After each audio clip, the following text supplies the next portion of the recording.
ఒంగోలు నగరంలోని ఎన్టీఆర్ కళాక్షేత్రం నందు Swarnandhra P4 foundation మొదటి వార్షికోత్సవ కార్యక్రమంలో ఒంగోలు శాసనసభ్యుడు శ్రీ దామచర్ల జనార్దన్ ముఖ్య అతిథులుగా పాల్గొని బంగారు కుటుంబ సభ్యులకు సత్కరించారు.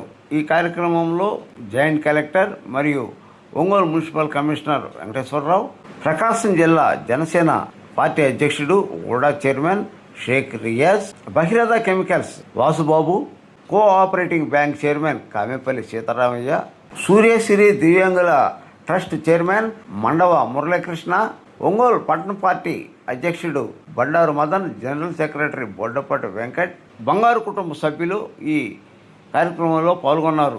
ఒకటి పెట్టడం జరిగింది. ఈసారి లాంగ్ స్కేల్లో చూసుకోవాలి. మీకు ఇచ్చేసినందుకు కూడా మీకు కూడా అభినందనలు తెలియజేయాలి. కూడా మీకు ఏం ఇబ్బంది లేదు, మేము ఏం కావాలంటే చేస్తాం అనేవాళ్ళు దేవీసీ ఫుడ్స్ గిరి గారికి, అదేవిధంగా బ్రహ్మానందం గారికి కూడా మనస్ఫూర్తిగా, అదేవిధంగా వేణు గారు కూడా ఉన్నారు. వీళ్ళు మనస్ఫూర్తిగా నా అభినందనలు తెలియజేస్తున్నా. అదేవిధంగా సురేంద్ర గారు ఐటీసీ వీళ్ళు కూడా చెప్పగానే వాళ్ళు కూడా చేశారు, వాళ్ళకు కూడా మనం తెలియజేస్తున్నాను. అదేవిధంగా కళ్యాణ్ చక్రవర్తి ఏదైతే బైపాస్లో చేస్తున్నామో క్విజ్ కాలేజీ వాళ్ళకు కూడా మా అందరి తరఫున అభినందనలు తెలియజేస్తున్నాం. అదేవిధంగా బంగారయ్య గారు మాట్లాడారు, ఆయన కూడా మనస్ఫూర్తిగా వాళ్ళ కంపెనీ జీవీఆర్ కదా, జీవీఆర్ కంపెనీ ఒకటి ఇచ్చాడు, ఆయనకు కూడా ధన్యవాదాలు తెలియజేస్తున్నా. అదేవిధంగా ఎం బాలలత గారు ఇందాక మా నరసింహరావు గారు చెప్పారు, ఆ ఊర్లో ఆమె ఫిజికల్ హ్యాండిక్యాప్ అయినా కూడా ఆమె ఐఏఎస్ అకాడమీ హైదరాబాద్లో జరుపుతూ మొంతా తుఫాన్ వచ్చింది.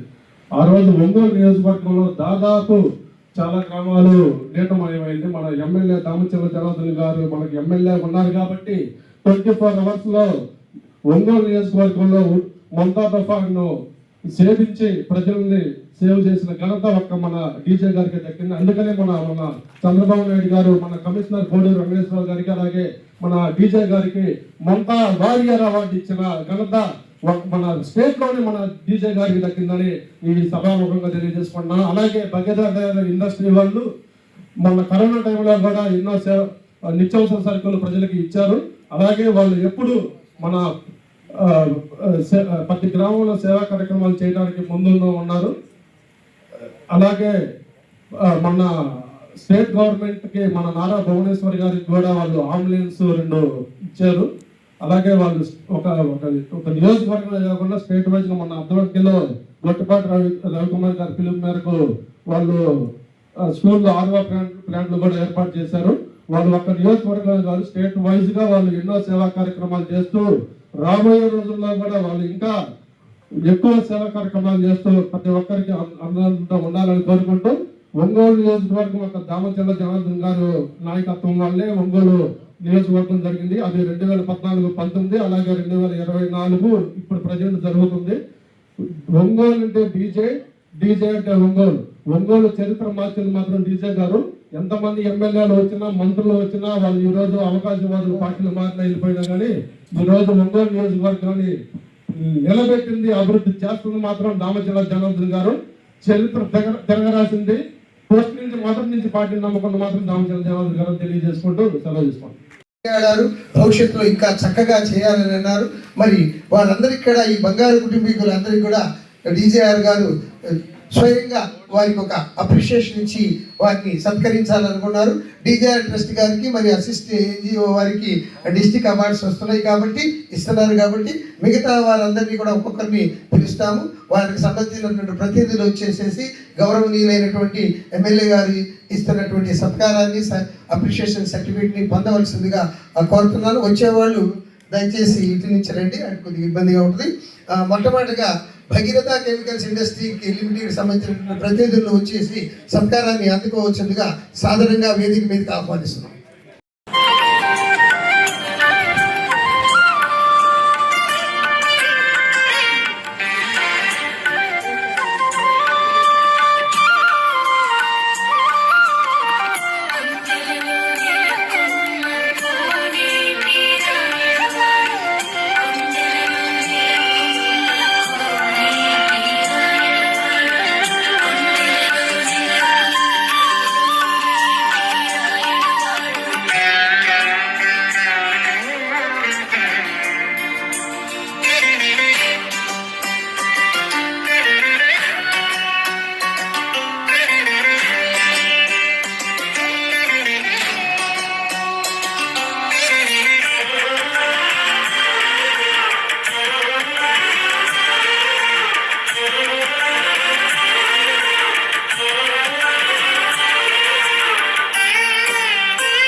ఈరోజు ఏదైతే P4 కార్యక్రమం ఫస్ట్ యానివర్సరీ సందర్భంగా రాష్ట్రం అంతా కూడా ఈరోజు ఈ కార్యక్రమాన్ని ప్రతి నియోజకవర్గంలో చేయడం జరుగుతూ ఉంది. మన ప్రీతం నాయకుడు చంద్రబాబు నాయుడు గారు కూడా తిరుపతిలో ఆయన కూడా ఈ P4 1 year యానివర్సరీని అక్కడ కూడా ప్రారంభించడం కూడా జరుగుతూ ఉంది. ఒకసారి మనం గమనించుకున్నప్పుడు ఇందాక మన కమిషనర్ గారు చెప్పారు, ఆయన ఇదివరకు ఎప్పుడు కూడా ఒక 20 సంవత్సరాలు 30 సంవత్సరాలు ముందు చూస్తుంటాడు. మనం ఏం చేస్తే బాగుంటుంది మన రాష్ట్రానికి, మన రాష్ట్రంకి ఏం తీసుకొస్తే బాగుంటుంది అనే విధంగా విషయంగా ఉన్నాడు. ప్రధానమంత్రిని కూడా ఇద్దరిని ఆయన నిర్ణయిస్తే అయ్యే రోజులు కూడా మనం చూసాం. కాబట్టి అలాంటి వ్యక్తి ఎప్పుడు కూడా ముందు చూపుతో ఆలోచిస్తా ఆ రోజుల్లో జన్మభూమి కార్యక్రమం పెట్టాడు. ప్రభుత్వమే కాదు, ప్రజలు కూడా దాంట్లో పార్టిసిపేట్ చేయాలి. ప్రజలు కూడా పార్టిసిపేట్ చేసినప్పుడు ఆ ఊరు బాగుపడుతుంది. అదేవిధంగా ఏ అయితే సమస్యలు ఉన్నాయో ఒక్కొక్కటి సార్ట్ అవుట్ అవుతాయని ఆ జన్మభూమి కార్యక్రమం పెట్టి జన్మభూమిలో ఆ రోజుల్లోనే మనం సిమెంట్ రోడ్స్ అనేది అప్పుడు తీసుకొచ్చాం. దాంట్లో 50% మనం పబ్లిక్ షేర్ ఉంటే మిగతా 50% గవర్నమెంట్ ఇచ్చి ఎన్నో రోడ్లు ఆ రోజు సిమెంట్ రోడ్స్ వేయటం కానీ లేకపోతే బిల్డింగ్స్ కానీ ఇట్లాంటివన్నీ కూడా ఆ రోజుల్లో చేయటం జరిగింది. తర్వాత ఆయన ఒక విజన్ తోటి 2020 అని ఒక విజన్ తోటి తీసుకొని వచ్చి రాష్ట్రాన్ని ముందుకు తీసుకెళ్లే కార్యక్రమాలు కూడా చేశారు. తర్వాత మొన్న మన గవర్నమెంట్ వచ్చిన తర్వాత 2047 ఒక టార్గెట్ పెట్టుకొని ఈ టార్గెట్ లోపల పేదరికం లేని సమాజాన్ని చూడాలి. పేదరికం అనేది అనేక సమస్యలతో ఈ రాష్ట్రంలో ఉన్నాం. అందరం కూడా తలా చెయ్యి ఒకటి వేస్తేనే పేదరికం లేకుండా పోద్దని చెప్పేసి 2047 ఒక టార్గెట్ కింద పెట్టుకోవటం కూడా మనం అందరం కూడా మనం చూసాం. దాని ఉద్దేశపూర్వకంగానే P4 అనేది ఆయన అనౌన్స్ చేసుకోవటం 1 year బ్యాక్. అదేవిధంగా దాని P4 కూడా పబ్లిక్ ప్రైవేట్ పీపుల్స్ పార్ట్నర్షిప్ అని చెప్పేసి దానికి పెట్టి ఈరోజు అనేక సమస్యలు ఉన్నాయి. ఆ సమస్యలు కూడా తగ్గించాలి అంటే మనం అందరం కూడా ఈరోజు వ్యాపారస్తులు చాలామంది ఉన్నారు. ఈరోజు మన వాళ్ళు కూడా మన దగ్గర వచ్చిన వాళ్ళల్లో ఈరోజు అందరూ కూడా ఇప్పుడు మాట్లాడారు. ఇలాగా ప్రతి ఒక్కరు కూడా కొంత పార్ట్ వరకు ఆ గ్రామం సంబంధించింది కానీ లేకపోతే ఎవరికో ఒకరు కొంతమందిని తీసుకొని వాళ్ళని ఆర్థికంగా కానీ చదువు కానీ హెల్త్ విషయంలో కానీ ఇలాంటివన్నీ కూడా స్పేర్ చేసుకునేటప్పుడు ఆ కుటుంబాలు కూడా సంతోషంగా ఉంటాయి అనే ఉద్దేశంతో ఈ P4 పెట్టడం జరిగిందని చెప్పేసి కూడా మీకు తెలియజేస్తున్నా. ఇది పెట్టినప్పటి నుంచి కూడా దానికి ఒక ప్రతి నియోజకవర్గానికి ఒక మనిషిని పెట్టారు. అతనికి దగ్గర 60,000 జీతాలు ఇస్తున్నారు. ఇచ్చి ఆ P4లో దాన్ని ప్రతి డివిజన్లో ఒక మన దానికి ఒక ఆఫీసర్ని పెట్టారు. మన నియోజకవర్గానికి ఆర్డీఓ గారిని పెట్టినట్టు ప్రతి నియోజకవర్గానికి పెట్టి అసలు మనకు ఉండే నియోజకవర్గంలో ఎంతమంది ఈ విధంగా ఇబ్బందులు పడుతున్నారు, ఎంతమంది బాగున్నారు, వాళ్ళని ఎట్లా మనం తీసుకోవాలి అనే దాని మీద కూడా ఎక్సర్సైజ్ చేసి దానికి ఒక కాన్స్టిట్యున్సీలో ఒక ఆఫీస్ కూడా పెట్టడం జరిగిందని చెప్పేసి కూడా మీకు తెలియజేస్తూ ఉన్నాం. ఇలాంటివన్నీ కూడా చేసిన తర్వాత మనం ఈ సంవత్సరానికి వచ్చాక 806 మంది మార్గదర్శులుగా తీసుకొని 3,871 మందికి దీనివల్ల సహాయం పొందే విధంగా ఈ కార్యక్రమం P4 ద్వారా చేయడం జరిగిందని చెప్పి కూడా మీ అందరికీ కూడా నేను తెలియజేస్తూ ఉన్నాను. కాబట్టి అదే కానీ మనం ఇంకా అందరూ కూడా కానీ దాని ప్రతి ఒక్కరు కూడా మనం అనుకుంటే ఇంకా ఎక్కువ మందికి చేయొచ్చు, మనం ఎక్కువ మందికి సహాయం చేసిన వాళ్ళు అవుతామని చెప్పేసి కూడా మీకు ఈ సందర్భంగా నేను తెలియజేస్తున్నాను. ఎందుకంటే ఎంత సంపాదించినా ఈ సంవత్సరం 1 కోటి రూపాయలు సంపాదిస్తే నెక్స్ట్ సంవత్సరం 3 సంపాదిద్దాం అనుకుంటాం, ఆగం. ఎందుకంటే పెంచుతా పోవాలి, ఇంకా చేయాలనేది. రేపు మనం దానికి ఒక లిమిట్ లేకుండా మనం చేసుకున్నంత మాత్రాన ఉపయోగం లేదు. 10 మందికి ఎప్పుడైతే సహాయం చేస్తామో మన వల్ల దాంట్లో వచ్చిన ఒక 1% 2% మనం పేదవాళ్ళని చదివించడమో లేకపోతే పేదవాళ్ళకి ఒక ఇల్లు లేకపోతే చేయటమో ఏదో విధంగా మనం చేసినప్పుడు మనకు ఆ సంతృప్తి అనేది ఖచ్చితంగా వస్తుంది. మనకంటూ వాళ్ళ కుటుంబాలు ఖచ్చితంగా గుర్తుపెట్టుకునే విధంగా అవన్నీ కూడా జరుగుతాయి అని చెప్పేసి కూడా ఈ సందర్భంగా ఇక్కడ మీకు అందరూ కూడా నేను తెలియజేస్తా ఉన్నా. కాబట్టి ఇలాంటివన్నీ కూడా ఉండాలని చెప్పేసి ఈరోజు ఈ P4 పెట్టారు. ఈరోజు మనం చెప్పగానే చాలామంది మన వాళ్ళంతా కూడా ముందుకు వచ్చారు. నీళ్లు లేని దగ్గర వాటర్ ప్లాంట్లు ఇచ్చారు. అదేవిధంగా వాటర్ ప్లాంట్ని గవర్నమెంట్ చేత పెట్టియచ్చు, కానీ మన వాళ్ళు తీసుకొని చెప్పినప్పుడు వాళ్ళు కూడా పెడతారని ఒక నమ్మకం మీద వాళ్ళందరి చేత పెట్టించినప్పుడు వాళ్ళకి కూడా కంపెనీ తరపున నేను పెట్టాం. ఈ విధంగా ఈ ఊరిని ఈ విధంగా చేసేవనేది వాళ్ళకి ఒక సాటిస్ఫాక్షన్ ఉండే విధంగా ఈరోజు అనేక మందికి కూడా చేశాం. ఈరోజు నేను 14-19 మన దేవీశ్వర ఫుడ్స్ తిరిగానికి చెప్పాం. ఆ రోజు ఒక 5-6 ఊర్లకి వాటర్ ప్లాంట్లు పెట్టించాం. అదేవిధంగా మన భగీరథులకి మన వాళ్ళకి చెప్పిన తర్వాత వాళ్ళు కూడా మొన్నే ఓపెన్ కూడా చేశాం. ఇలాంటి వాటర్ ప్లాంట్ అనేదే కాదు, ఈరోజు ఇందాక మన సైకిల్స్ కూడా ఇందాక మన వీళ్ళు చెప్తున్నారు కదా, అసిస్ట్ శ్రీరామూర్తి గారు బాగలేదు కాబట్టి మాకు తక్కువైంది. లేకపోతే మన నియోజకవర్గంలో ఒక 3200 3300 సైకిల్స్ ఉంటే అన్ని పిల్లలకు అందరికి కూడా మనం ఇచ్చేయచ్చు, టౌన్ కానీ 2 మండలాలు కానీ. ఈరోజు దాన్ని కూడా కొంచెం ముందుకు తీసుకెళ్తున్నాం. తప్పకుండా దానికి ఈ ఇయర్ లోపల 3200 కూడా పిల్లలందరికీ కూడా సైకిల్స్ ఇవ్వాలి. ఎందుకంటే బయట నుంచి వస్తుంటారు కాబట్టి ఆడపిల్లలకైనా అందరికి కూడా ఇవ్వాలనేది ఒక ఎజెండా కూడా పెట్టుకున్నాం. అదేవిధంగా ప్రతి ఊర్లో మంచినీళ్ళు, అదేవిధంగా ఎలక్ట్రిసిటీ కానీ ఇలాంటివన్నీ ఏదైతే మినిమం నీడ్ ఉండేవన్నీ కూడా ఈరోజు అన్నీ కూడా ఒక్కొక్కటి మనం కంప్లీట్ చేస్తున్నామని చెప్పి కూడా మీకు ఈ సందర్భంగా నేను తెలియజేస్తున్నా. అదేవిధంగా ఈరోజు ఉండే పరిస్థితులను కూడా మనం ఒకసారి గుర్తు తెచ్చుకున్నప్పుడు మనం చెప్పగానే మాది కూడా మేము ఉండాలి కదా, ఏదో చేయాలనే ఉద్దేశంతో డీజేఆర్ ట్రస్ట్ ద్వారా స్థాపించడం జరిగింది. డీజేఆర్ ట్రస్ట్ ద్వారా ఈరోజు 100 మంది పిల్లలను చదివిస్తున్నాం. 100 మంది పిల్లలను కూడా 6th స్టాండర్డ్ నుంచి లాస్ట్ ఇయర్ స్టార్ట్ చేశాం. వాళ్ళందరూ కూడా టాలెంట్ ఎగ్జామ్ పెట్టాం. అందరూ కూడా ఆటో డ్రైవర్స్, బొంకులో తల్లిదండ్రులు పనిచేసేవాళ్ళు, వాళ్ళకి చదువు మీద ఇంట్రెస్ట్ ఉంది, అదేవిధంగా చదివించలేని పరిస్థితులు ఆ తల్లిదండ్రులు ఉన్నారు. అలాంటి వాళ్ళని ఎగ్జామ్ పెట్టి ఎగ్జామ్లో వాళ్ళకి 85-95% వచ్చే వాళ్ళందరూ కూడా సెలెక్ట్ చేసి వాళ్ళందరూ కూడా ఈరోజు ఫ్రీగా టాప్ టు బాటమ్ మొత్తం బుక్స్, యూనిఫాము, షూస్ అన్నీ కూడా కాలేజ్ స్కూల్ ఫీజు అన్నీ కూడా కట్టించి ఒకటి కూడా మళ్ళీ మానిటరింగ్ కూడా చేస్తున్నాం ఆ ట్రస్ట్ ద్వారా. వాళ్ళ అటెండెన్స్ ఎట్లా ఉంది, వాళ్ళు ఎలా చదువుతున్నారు అనేది ఆ స్కూల్స్ కరస్పాండెన్స్ తోటి కూడా మాట్లాడుతూ అవన్నీ కూడా మానిటరింగ్ చేస్తున్నాం. ఎందుకంటే మనం ఇంత చేసేటప్పుడు వాళ్ళు భవిష్యత్తులో బాగుండాలి. భవిష్యత్తులో బాగుండేటప్పుడు ఖచ్చితంగా మనం చేసిన దానికి మనకి సాటిస్ఫాక్షన్ ఉంది. ఇయర్కి 35 లక్షలు ఖర్చు పెడుతున్నాం వాళ్ళ కోసం. ఈరోజు మళ్ళా సెకండ్ ఇయర్ నెక్స్ట్ మంత్ ఏమో పిలుస్తారు, నెక్స్ట్ మంత్ మళ్ళీ 100 మెంబర్స్ని తీసుకుంటున్నాం.